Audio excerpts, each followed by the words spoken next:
ओम शांति 2/10/2024 प्रातः मुरली। ओम शांति बाप दादा मधुबन। ओम शांति मीठे बाप दादा, मीठे बच्चे। हाँ जी मीठे बाबा, याद में रहकर हर कर्म करो तो अनेकों को तुम्हारा साक्षात्कार होता रहेगा। याद में रहकर अगर हर कर्म करेंगे तो हमारा साक्षात्कार होगा सबको। तो हमें याद में रहकर करना है सब कर्म। प्रश्न, संगम युग पर किस विधि से अपने हृदय को शुद्ध बना सकते हो? संगम युग पर किस विधि से अपने हृदय को पवित्र बना सकते हो? शुद्ध अर्थात पवित्र। उत्तर, याद में रहकर भोजन बनाओ और बाद में खाओ तो हृदय शुद्ध हो जाएगा। संगम युग पर तुम ब्राह्मणों द्वारा बनाया हुआ पवित्र ब्रह्मा भोजन देवताओं को भी बहुत पसंद है। जिनको ब्रह्मा भोजन का कदर रहता है वह थाली धोकर भी पी लेते हैं। महिमा भी बहुत है। याद में बनाया हुआ भोजन खाने से ताकत मिलती है, हृदय शुद्ध हो जाता है। ओम शांति। संगम पर ही बाप आते हैं। रोज बच्चों को कहना पड़ता है कि रूहानी बाप रूहानी बच्चों को समझा रहे हैं। ऐसे क्यों कहते हैं कि बच्चे अपने को आत्मा समझो? बच्चों का यह याद बड़े बरोबर भेद बच्चों को यह याद बड़े बरोबर भेद का बाप है, आत्माओं को पढ़ाते हैं। सर्विस के लिए भिन्न भिन्न पॉइंट्स पर समझाते हैं। बच्चे कहते हैं सर्विस नहीं है। हम बाहर में सर्विस कैसे करें? बाप सर्विस की युक्तियां तो बहुत ही सहज बतलाते हैं। चित्र हाथ में हो, रघुनाथ का काला चित्र भी हो गोरा भी हो, श्री कृष्ण का और श्री नारायण का चित्र गोरा भी हो काला भी हो, भले छोटे चित्र हो। श्री कृष्ण का इतना छोटा चित्र भी बनाते हैं तो मंदिर के पुजारी से पूछ सकते हो इनको काला क्यों बनाया है, जबकि असुल गोरा था। वास्तव में तो शरीर काला नहीं होता है ना। तुम्हारे पास बहुत अच्छे गोरे गोरे भी रहते हैं, परंतु इनका काला क्यों बनाया है यह तो तुम बच्चों को समझाया गया है। आत्मा कैसे भिन्न भिन्न नाम रूप धारण करते नीचे उतरती है। जब से कामचिता पर बैठती है तब से काली बनती है। आत्मा जगन्नाथ व श्रीनाथ द्वारे में ढेर यात्री होते हैं, तुमको निमंत्रण भी मिलते हैं। बोलो हम श्रीनाथ के 84 जन्मों को जीवन कहानी सुनाते हैं, भाइयों और बहनों आकर सुनो। ऐसे भाषण और कोई तो कर न सके। तुम समझा सकते हो यह काला क्यों बने हैं। हर एक को पावन से पतित जरूर बनना है। देवताएं जब वाम मार्ग में गए हैं तब उन्हें काला बनाया है। कामचिता पर बैठने से आयरन एज्ड बन जाते हैं। आयरन का कलर काला होता है, सोने का गोल्डन। उनको कहेंगे गोरा, वही फिर 84 जन्मों के बाद काले बनते हैं। सीढ़ी का चित्र भी जरूर हाथ में हो। सीढ़ी भी बड़ी हो तो कोई भी दूर से देख सकेंगे अच्छी रीति। और तुम समझाएंगे कि भारत की यह गति है, लिखा हुआ भी है उत्थान और पतन। बच्चों को सर्विस का वो शौक होना चाहिए। समझाना है यह दुनिया का चक्कर कैसे फिरता है, golden age, silver age, copper age. फिर यह पुरुषोत्तम संगम युग भी दिखाना है। पर वो चित्र नहीं उठाओ। सीढ़ी का चित्र तो मुख्य है भारत के लिए। सीढ़ी का चित्र तो मुख्य है भारत के लिए। तुम समझा सकते हो। अब फिर से पतित से पावन तुम कैसे बन सकते हो, ये हम समझा सकते हैं। पतित पावन तो एक ही बाप है, उनको याद करने से सेकंड में जीवन मुक्ति मिलती है। तुम बच्चों में यह सारा ज्ञान है, बाकी तो सब अज्ञान नींद में सोए हुए हैं। भारत ज्ञान में था तो बहुत धनवान था, अभी भारत अज्ञान में है तो कितना कंगाल है। तुम बच्चों में ये सारा ज्ञान है, बाकी तो सब अज्ञान नींद में सोए हुए हैं। भारत ज्ञान में था तो बहुत धनवान था, अभी भारत अज्ञान में है तो कितना कंगाल है। ज्ञानी मनुष्य और अज्ञानी मनुष्य होते हैं ना। देवी देवता और मनुष्य तो नामी ग्रामी है। देवताएं सतयुग त्रेता में, मनुष्य द्वापर कलयुग में। बच्चों को बुद्धि में सदैव रहना चाहिए सर्विस कैसे करें। वह भी बाप समझाते रहते हैं। सीढ़ी का चित्र समझाने के लिए बहुत अच्छा है। बाप कहते हैं गृहस्थ व्यवहार में रहो, शरीर निर्वाह के लिए धंधा आदि तो करना ही है, जिस्मानी विद्या भी पढ़नी है।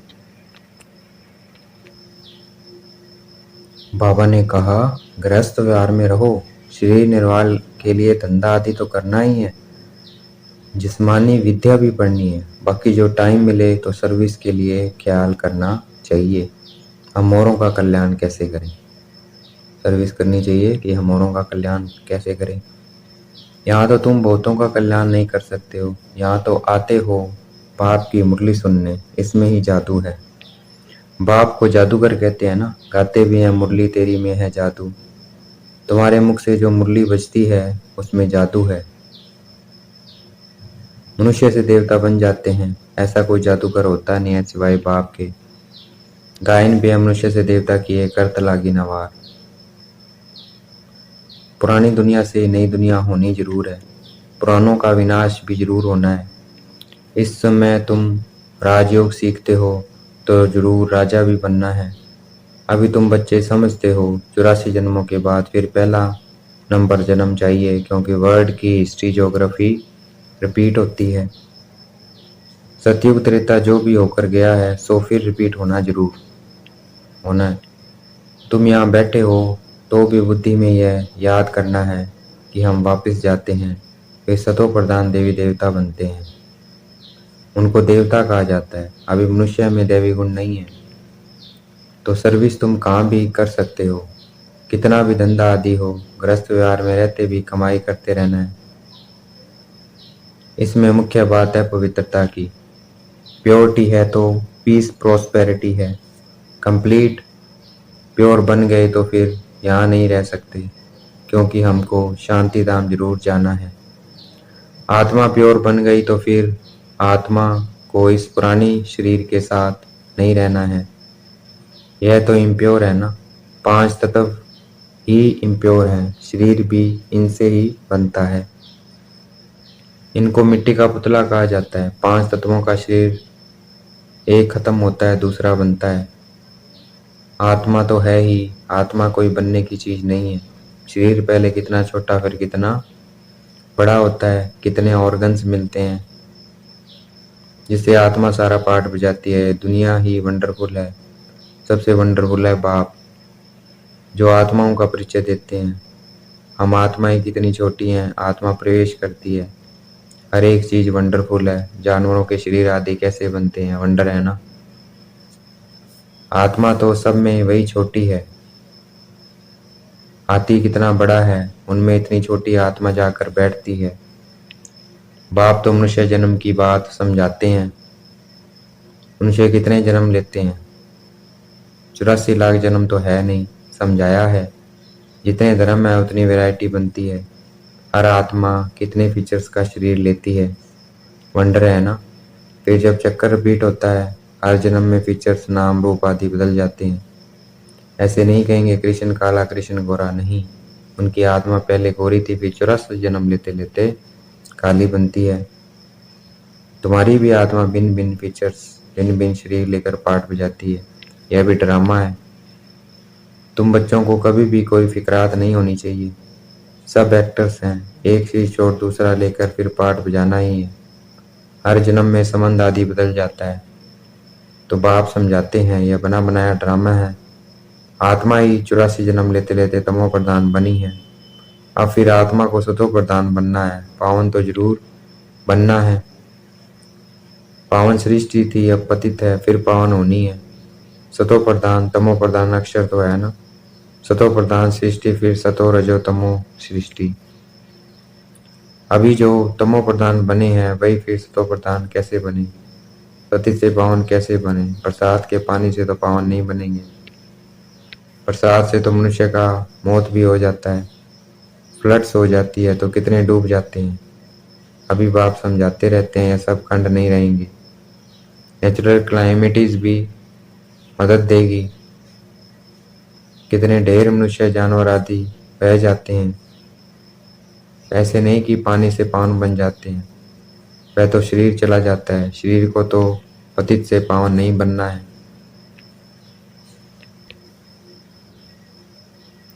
पावन बनना है आत्मा को। सो पतित पावन तो एक बाप है, बल वह जगत गुरु कहलाते हैं, परंतु गुरु का तो काम है सदगति देना। वह तो एक ही बाप सदगति दाता है। बाप सतगुरु ही सदगति देते हैं। बाप समझाते तो बहुत रहते हैं, यह भी सुनते हैं ना। गुरु लोग भी बाजू में शिष्य को बिठाते हैं सिखलाने के लिए, यह भी उनके बाजू में बैठता है।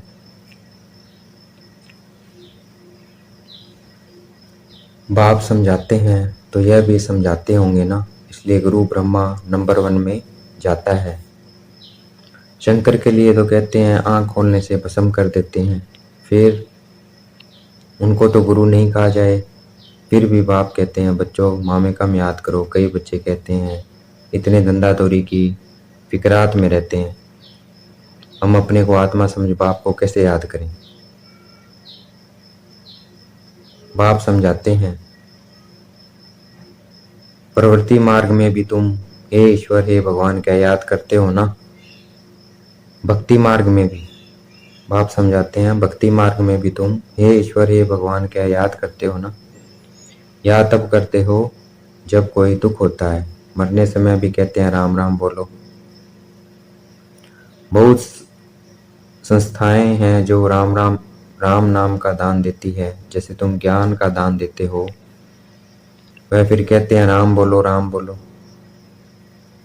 तुम भी कहते हो शिव बाबा को याद करो, वह तो शिव को जानते ही नहीं है, ऐसे राम राम कह देते हैं। अब यह भी क्यों कहते हैं कि राम कहो, जबकि परमात्मा सब में है। बाप बैठ समझाते हैं राम व कृष्ण को परमात्मा नहीं कहा जाता है, उन्हें देवता कहा जाता है। उनकी भी कलाएं कम होती जाती है, हर एक चीज की कला कम तो होती है। कपड़ा भी पहले नया फिर पुराना होता है। तो बाप इतनी बातें समझाते हैं, फिर भी कहते हैं मेरे मीठे मीठे रूहानी बच्चों अपने को आत्मा समझो, सिमर सिमर सुख पाओ। यहाँ तो दुख धाम है, बाप को और वर्षे को याद करो।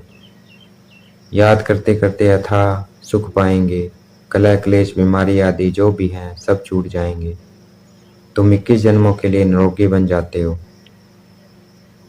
कलह क्लेश मिटे सब तन के, जीवन मुक्ति पद पाओ। गाते हैं परंतु एक्ट में नहीं आते हैं। तुमको बाप प्रैक्टिकल में समझाते हैं, बाप को सिमरो तो तुम्हारी सब मनोकामनाएं पूरी हो जाएगी, सुखी हो जाएंगे। मोचरा खाकर मानी टुकड़ा खाना, सजा खाकर रोटी का टुकड़ा खाना अच्छा नहीं है। सबको ताजी रोटी पसंद आती है। आजकल तो तेल ही चलता है, वहां तो घी की नदियां बहती है। तो बच्चों को बाप का सिमरन करना है। बाप ऐसे भी नहीं कहते यहाँ बैठकर बाप को याद करो, नहीं चलते फिरते घूमते शिव बाबा को याद करना है। नौकरी आदि भी करनी है, बाप की याद बुद्धि में रहनी चाहिए। लौकिक बाप के बच्चे नौकरी आदि करते हैं तो याद रहता ही है ना, कोई भी पूछेगा तो झट बताएंगे हम किसके बच्चे हैं। बुद्धि में बाप की प्रॉपर्टी भी याद रहती है। तुम भी बाप के बच्चे बने हो तो प्रॉपर्टी भी याद है। बाप को भी याद करना है और कोई से संबंध नहीं है। आत्मा में ही सारा पाठ नुंदा हुआ है जो इमर्ज होता है। इस ब्राह्मण कुल में तुम्हारा जो कल्प पाठ नुंदा है वही मर्ज होता रहता है। इस ब्राह्मण कुल में तुम्हारा जो कल्प पाठ नुंदा हुआ है वही मर्ज होता रहता है। बाप समझाते हैं खाना बनाओ मिठाई बनाओ, शिव बाबा को याद करते रहो। शिव बाबा को याद कर बनाएंगे तो मिठाई खाने वाले का भी कल्याण होगा। कहाँ साक्षात्कार भी हो सकता है,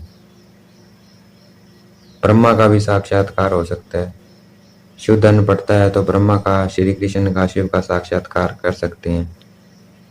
ब्रह्मा है यहाँ, ब्रह्मा कुमार कुमारियों का नाम तो होता है ना। बहुतों को साक्षात्कार होते रहेंगे क्योंकि बाप को याद करते हो ना। बाप युक्तियां तो बहुत ही बताते हैं। वह मुख से राम राम बोलते हैं, तुमको मुख से कुछ बोलना नहीं है।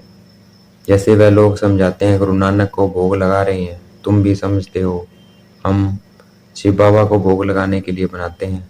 शिव बाबा को याद करके बनाएंगे तो बहुतों का कल्याण हो सकता है। उस भोजन में ताकत हो जाती है, इसलिए बाबा भोजन बनाने वालों को भी कहते हैं शिव बाबा को याद कर बनाते हो। पूछते हैं बाबा, लिखा हुआ भी है शिव बाबा याद है, याद में रहकर बनाएंगे तो खाने वालों को भी ताकत मिलेगी, हृदय शुद्ध होगा। ब्रह्मा भोजन का गायन भी है ना, ब्राह्मणों का बनाया हुआ भोजन देवताएं भी पसंद करते हैं, यह भी शास्त्रों में है। ब्राह्मणों का भोजन बनाया हुआ खाने से बुद्धि शुद्ध हो जाती है, ताकत रहती है। ब्रह्मा भोजन को बहुत महिमा है। ब्रह्मा भोजन का जिनको कदर रहता है थाली धोकर भी पी लेते हैं, बहुत उच्च समझते हैं। भोजन बिगैर तो रह न सके, फेमन में भोजन बिगैर मर जाते हैं। आत्मा ही भोजन खाती है, इन ऑर्गन्स द्वारा स्वाद वह लेती है। अच्छा बुरा आत्मा ने कहा ना, यह बहुत स्वादिष्ट है, ताकत वाला है। आगे चल जैसे तुम उन्नति को पाते रहेंगे वैसे भोजन भी तुमको ऐसा मिलता रहेगा। इसलिए बच्चों को कहते हैं शिव बाबा को याद कर भोजन बनाओ। बाप जो समझाते हैं उसको अमल में लाना चाहिए ना। तुम हो पीर घर वाले, जाते हो ससुर घर, सूक्ष्म वतन में भी आपस में मिलते हैं, भोग ले जाते हैं, देवताओं को भोग लगाते हैं ना। देवताएं आते हैं, तुम ब्राह्मण वहाँ जाते हो, वहाँ महफिल लगती है।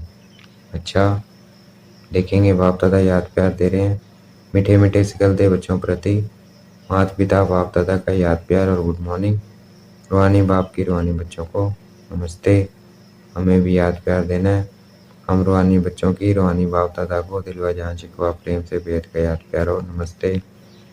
धारणा के लिए मुख्य सार, किसी भी बात की फिक्रात नहीं करनी है, क्योंकि यह ड्रामा बिल्कुल एक्यूरेट बना हुआ है। सभी एक्टर्स इसमें अपना अपना पार्ट बजा रहे हैं। जीवन मुक्त पद पाने व सदा सुखी बनने के लिए अंदर में एक बाप का ही सिमरन करना है, मुख से कुछ भी बोलना नहीं है। भोजन बनाते हुए खाते समय बाप की याद में जरूर रहना है।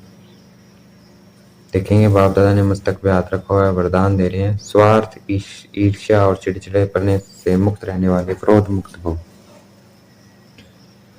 स्वार्थ ईर्ष्या और चिड़चिड़ापन से मुक्त रहने वाले कौन है? क्रोध मुक्त भव है। ये भी क्या है? क्रोध के अंश है।